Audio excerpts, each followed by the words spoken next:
Today we're talking about Instagram, and we've done tons of Instagram scams, but we haven't done any own goal type things. In other words, when your security does more harm than good? Yeah, you can be so locked up that you can't get in yourself. You guys both know my security system has relied quite heavily on the fact that my name isn't actually Bo Friedlander. Wait, that's not your real name?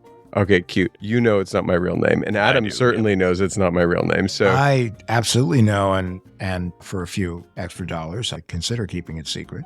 So my real name is not Bo Friedlander, and that has actually been a problem with a spoof account, a spoof Bo Friedlander on Instagram that was set up by someone I went on a Tinder date with 1,000 years ago, and it just says Bo Friedlander, and then real nice guy playing the field is my bio. Wow. Very special. Someone was just trying to take a shot at me, and I was like, what? Okay. And so I called Instagram, and that was like Rocky Balboa calling Adrian for a date at the window. Yo! Yeah. So my security system was, that's not my real name. They're never going to get me. And it's great for like my bank accounts and my credit card accounts and stuff. But it's not so good for my social media accounts because I use my nickname. So what you're talking about is highlighted by today's story, really. Yep, 100%. Which is we're dealing with an investigative journalist, a consumer advocate. He's trained to figure out where something isn't right. Mm-hmm. If he can't figure out a way to solve it, then it may not be his problem. It may well be a glitch in the system. For sure. One question we're going to try to answer is whether or not social media has outgrown its usefulness. Well, or if it's just actually unable to provide the service it promises to people. The real issue here is that social media has a scale problem. You know, they're set up to serve us ads. They're set up to make us want to be with them. But when we turn to them and we need their help and they're not there, it's not customer service anymore. It's customer disservice. Welcome to What the Hack, a show about hackers, scammers, and the people they go after. I'm Adam, cyber sleuth. I'm Bo, cyber avocado pit in a compost heap in the middle of winter, shriveling up slowly until it no longer has any chance of growing into anything. And I'm Travis, cyber recycling bin. I'm exhausted. And today we hear from journalist Bob Sullivan about the intersection of security and customer service and what happens when only one is up to speed.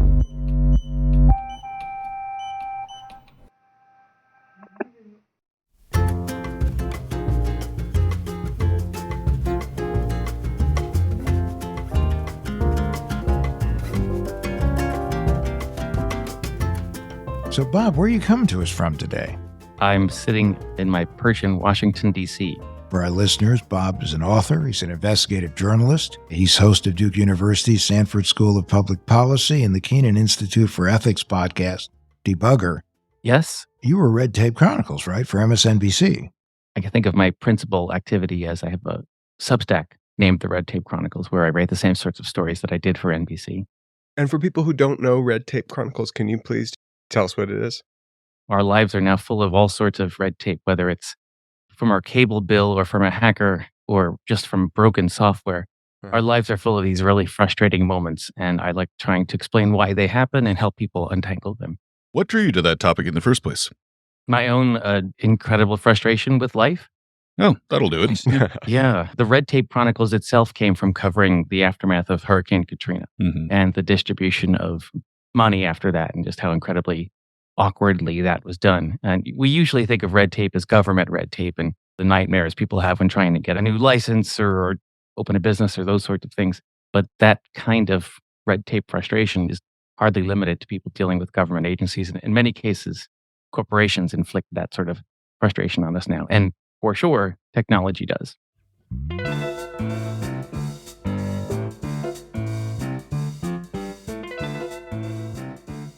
4 years ago, I was doing a podcast called Breach, which was about Russian hackers and their involvement in the largest hack of all time, numbers-wise, the Yahoo attack. And the day that podcast came out, I got one of those nation-state hack warnings from Instagram, from Facebook, saying that someone had tried to access my account from St. Petersburg, Russia. These are unnerving, even if you expect them to come. And I ran that down as best I could from the Instagram side to see what the cause of it was. But while I had two-factor authentication on my accounts already, and apparently they didn't get in. That led me to go to the strongest form of protection I knew at the time to get, which was to use Google Authenticator as my two-factor. So a token generator on my phone rather than just a text message. So you put Google Authenticator in charge of your authentication process just to make sure that you had another layer of protection. Yeah, I was concerned about getting hacked, so I went to DEFCON 5 or DEFCON 1. I always forget which one it is. And how is Google Authenticator more protecting than just standard SMS-based? So there's all sorts of problems with SMS-based two-factor authentication. The messages can be intercepted. More likely, you divulge them because a criminal has persuaded you to in some way. Whereas Authenticator, the codes are much more temporary. They're generated by hard math. And in general, that's considered the gold standard of two-factor authentication. And Bob, when you say that an SMS can be intercepted, are you talking about SIM swapping or something simpler than that? No, I'm talking generally about SIM swapping, but there are other methods too. And with Google Authenticator, that's just an app that lives on your phone, right? Yeah, and there's several others, versions of it as well, and private companies have their own variation of it. But it's all the same idea. There's a piece of math only known to you and the other party that generates a temporary code on your phone. But you have to sync your phone to the Google Authenticator, correct? You have to have your phone in order to satisfy the second part of this two-factor authentication. You have to input the code generated by Google Authenticator. And that's where the story ends. Well, we'll talk to you again. It was nice. It was nice to have you here. Thank you, Bob, for coming. And I'm so glad that you have such a secure life. Cool. So what happened? My phone was stolen on I-95 at a rest stop about 3 weeks ago. And suddenly I was unable to access any of the Google Authenticator codes. Now, I was able to wipe my phone remotely, but as everybody who knows what happens when you do this, you then begin this long process of reclaiming all of your accounts. And each time, even if you get a new phone and you have the old phone, it's a hassle. Oh, such a hassle. Each time you do this, agony. You have more and more accounts to reclaim, right? So I've got all my business email accounts, my personal email accounts, my Facebook, Instagram, everything. All your banking accounts. Most difficult are the ones that you don't use very often. In some cases, the passwords are stored perhaps using a password manager, which is true for me. But not all of them. It's never as easy as you think it's going to be before it happens. But after doing a long, painful weekend when I was able to replace my phone and get back really every one of my accounts, because I do have a system for it, lots of various little systems. Even I have a couple of Instagram accounts. I was able to get back my main Instagram account, the one that the criminals tried to get from Russia. But the Waterloo for me, the thing I could simply not fix, was my dog's Instagram account. Now, I was going to ask you, is your password just Rusty with a $S and an exclamation point, or is it $2 actually? Oh, I figured. So you would never have guessed that. It might have been your problem there, but yeah, no. If I wish my password was password at this point, because I'd be in a better position, which is the real problem. So I don't understand why your dog's account was your Waterloo. Can you tell us about that? Well, Rusty Dog Friendly is the name of the account. Mm-hmm. And while this is all silly, it was actually important on more than one level. My dog is a little bit internet famous. I've written a lot of essays for the Today Show about dog ownership. Perhaps the most famous story I've ever done is a story about Rusty's older brother, Lucky, and how he passed away suddenly and how I dealt with that using the internet to help me with my grief. I still get almost weekly, if not daily, emails about that story. So there are people who've been following me as a dog owner for years, almost 10 years. So does Rusty have a big following? Well, I mean, big in my life. Lucky had a much bigger following. We're talking hundreds, not tens of thousands. But hundreds of really dedicated people who really, gotcha. Including, I'll give you one example, a friend of mine who's a first grade teacher who's this is a couple of years ago now, one of her students, her mother was dying of cancer. And she let on to me one day that she would regularly pull up pictures of Rusty just to comfort this child and help the child get through the day. And that is what it is. It's like, this is your daily dose, or however often you posted, of like pure, unadulterated oxytocin, dog joy. That's it.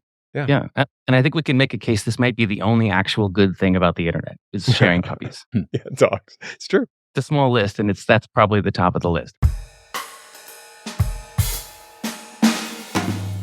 So this is, while silly, it's important to some people. As an example, this was your dog's account for you, right? But it could easily have been a business account or another type of account for somebody else. Yeah. So I had the same security on Rusty's account that I had on my account. And this was Authenticator? Yes, I was using Google Authenticator. And all of my accounts with Instagram were among the harder ones to reclaim, even when I had tools necessary for them.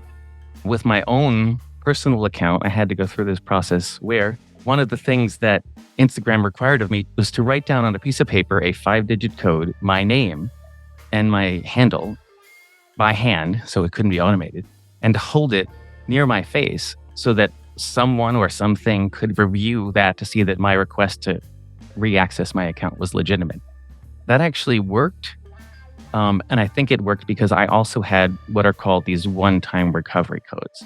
Mm-hmm. So when you sign up for these token-based two-factor authentication tools, you're given a set of, in some cases, 8 digits that you can enter in an emergency in case you lose access to your phone. So I had that.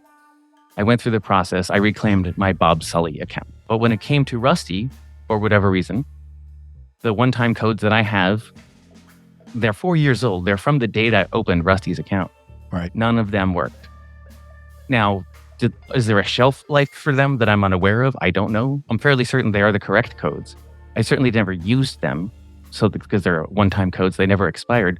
Who knows why? They didn't work.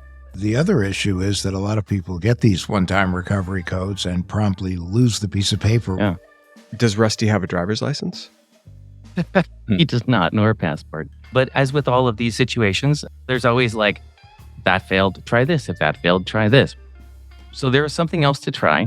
And the try this, is there a picture of you in the Instagram account? Now I don't know whether by you they mean me or Rusty, but I answer yes to the question.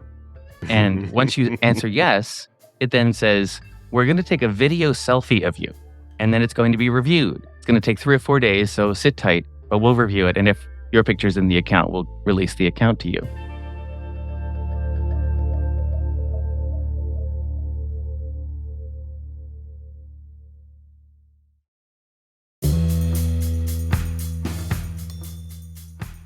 I know you mentioned before that you ran into some frustration with customer service, or at least lack thereof. Had you actually interacted with a human at any point during this process? Oh, God, no. Yeah, don't be silly. So Instagram instructs me to make a video selfie. The first thing I try, because obviously most of the pictures are Rusty's face, but there are pictures of me with Rusty, is I sit with Rusty and we make a video selfie together. And the process is, again, they're trying to prove you're a human and not a bot or something. You look up, you look to the right, you look up again. And so I will say the YouTube video that I made of Rusty and I making this selfie video is worth watching if you want to chuckle. So I submit that. They say wait 3 or 4 days. And in like 90 seconds, I get a note back saying, we can't authenticate you. So Mr. Dog. If that's who you say you are. So I do a reiteration of it that I can think of. I try just Rusty. I try just me. I try us in different lighting. I actually tried me in the same clothes I was wearing in the most recent photo of me, similar lighting, because I'm assuming there's some AI that I'm trying to defeat here, and none of them work. And so then I'm in what you affectionately know as an infinite loop. So that's basically where the thing sits. I've made some public appeals to Instagram using my other accounts. I've written a column about it. I've made this video. I've posted on Twitter. And so far, I am completely stuck and Rusty's account sits unused. Okay, I know what you do. I got your solution. What do I do? Okay. There's a little bit of a trek here.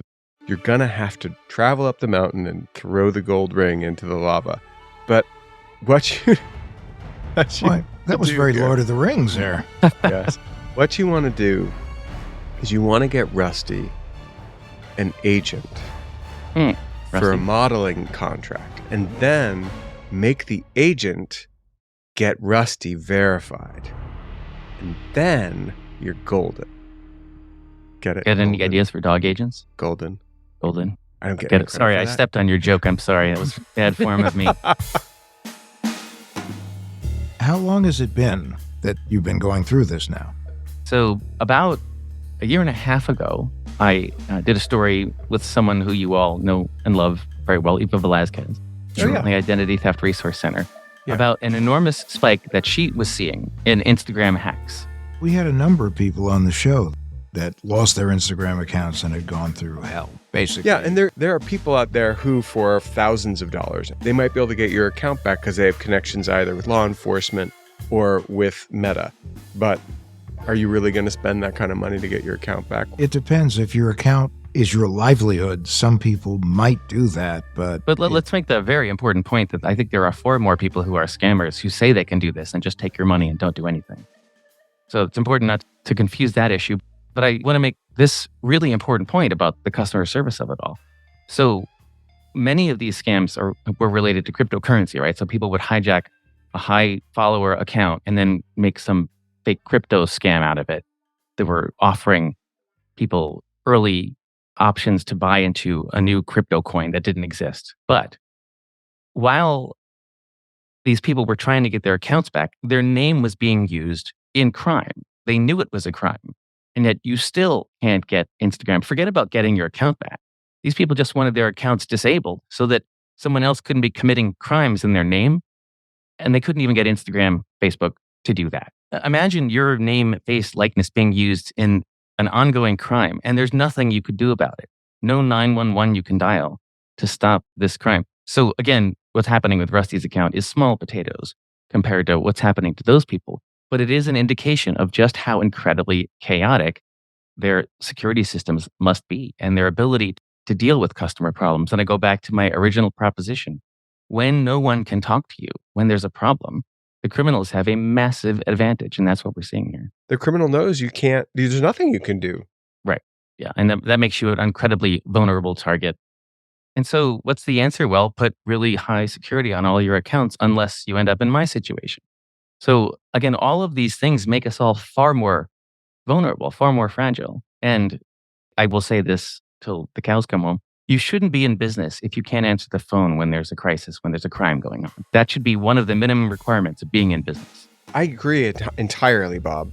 But there's another story here, which you're really highlighting.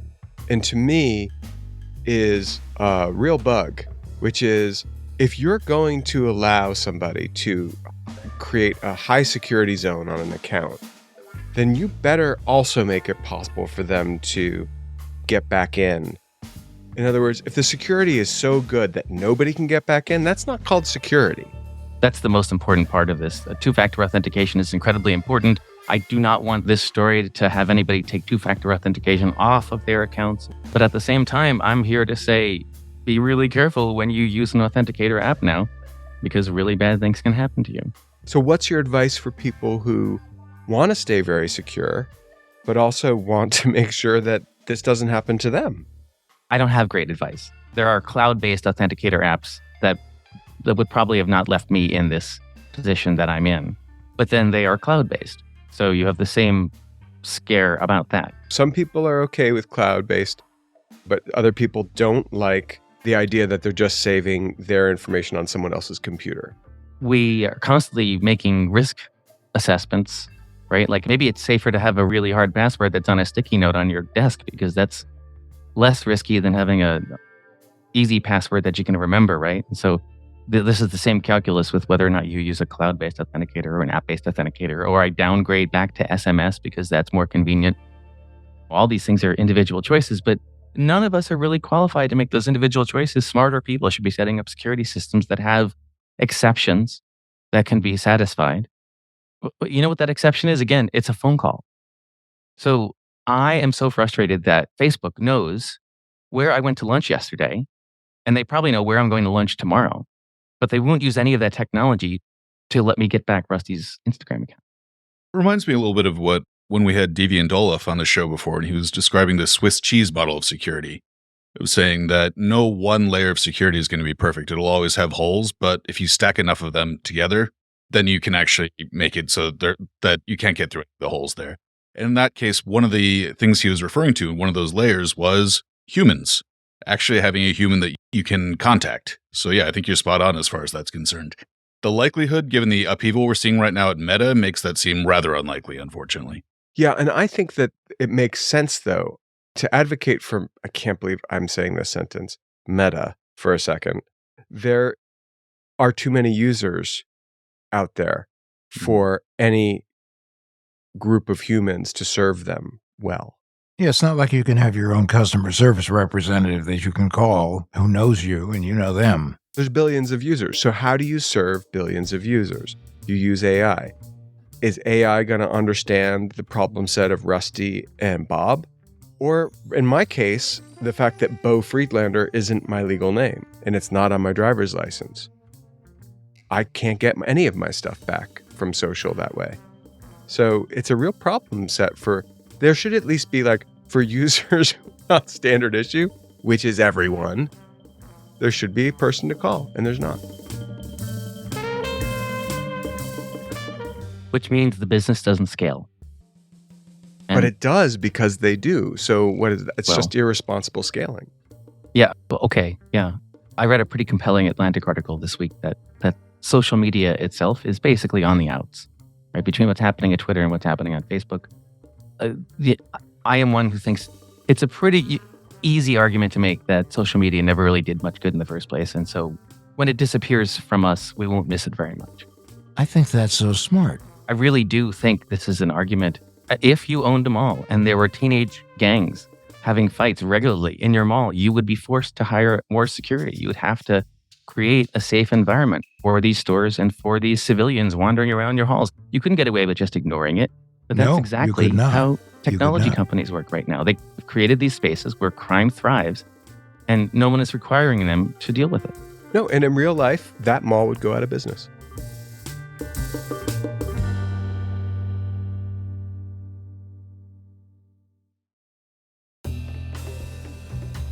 We talk on the show a lot about you're only as strong as your weakest link. What I hear you saying is you can have amazing security, but if your customer service is not good, if it's not up to speed, it's not actually security at all. About 10 years ago, I wrote a story saying, forgot your password is the weakest link in security. And it has been for a while, right? Like it doesn't matter if you have a great password if all there is a link that says, send me an email, reset your password, and so on. So what do you do when something goes wrong is the question for all of these services. And what do you do if something goes wrong is you have to submit a video to AI that AI can't recognize and there's no option. Then your system is broken. The actual stated advice on using things like Google Authenticator is when you sign up and you get these one-time codes, that you print them out and put them in a safe place. So effectively, using the strongest tool we give civilians for security, part of the model includes what is effectively a Post-it note on your desk. So around this circle we have come. But in your story, one of the key points is that those magical recovery codes that you got for Rusty didn't recover anything. Right. I don't have an explanation for that. Meta engineers who want to come study the problem, I'm an open book for you. It is very striking that we have reached a point where it's full circle and the most secure thing you can do is have your password written down in a safe, in a fireproof safe. So what are your 3 stay safe, Bob? We know that you are the consumer's best friend here.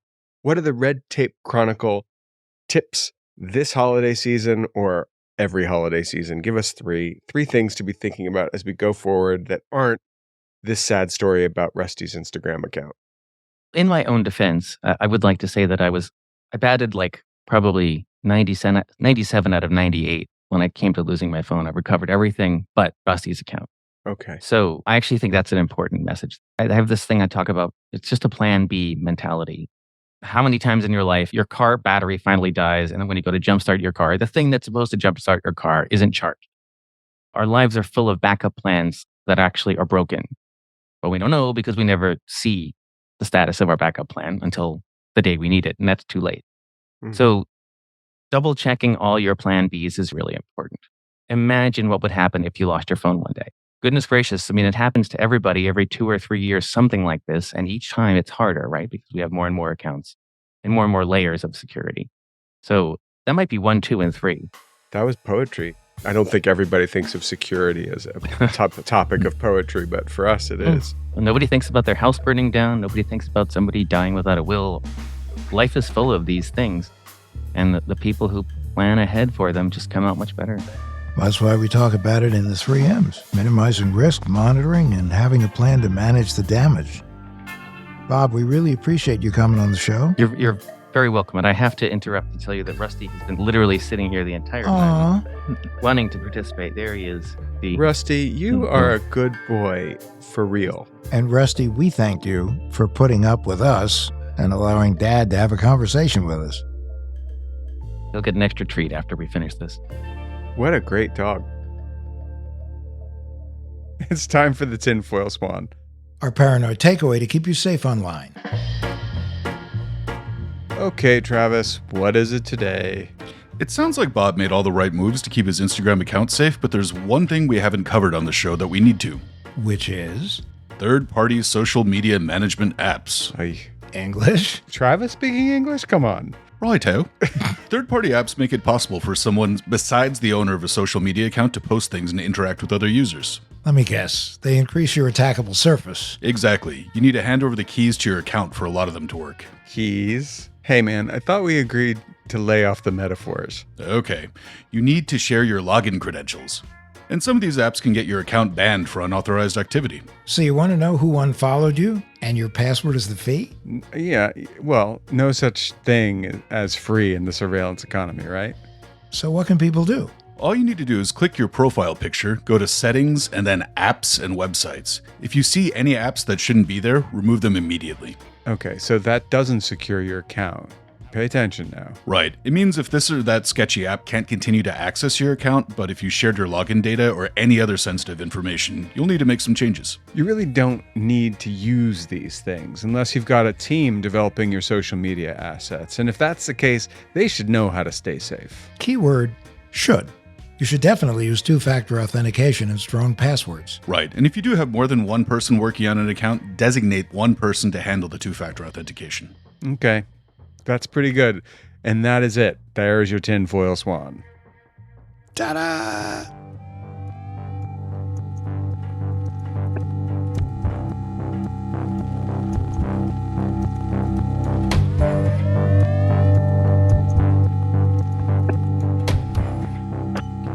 Hey, you know, it really does help people find the show if you rate and review it. So wherever you go to get your podcasts, hit the 5 stars and say something nice. Thanks. What the Heck with Adam Levin is a production of Loud Tree Media. It's produced by Andrew Stephen. You can find us online at adamlevin.com and on Instagram, Twitter, and Facebook at Adam K. Levin.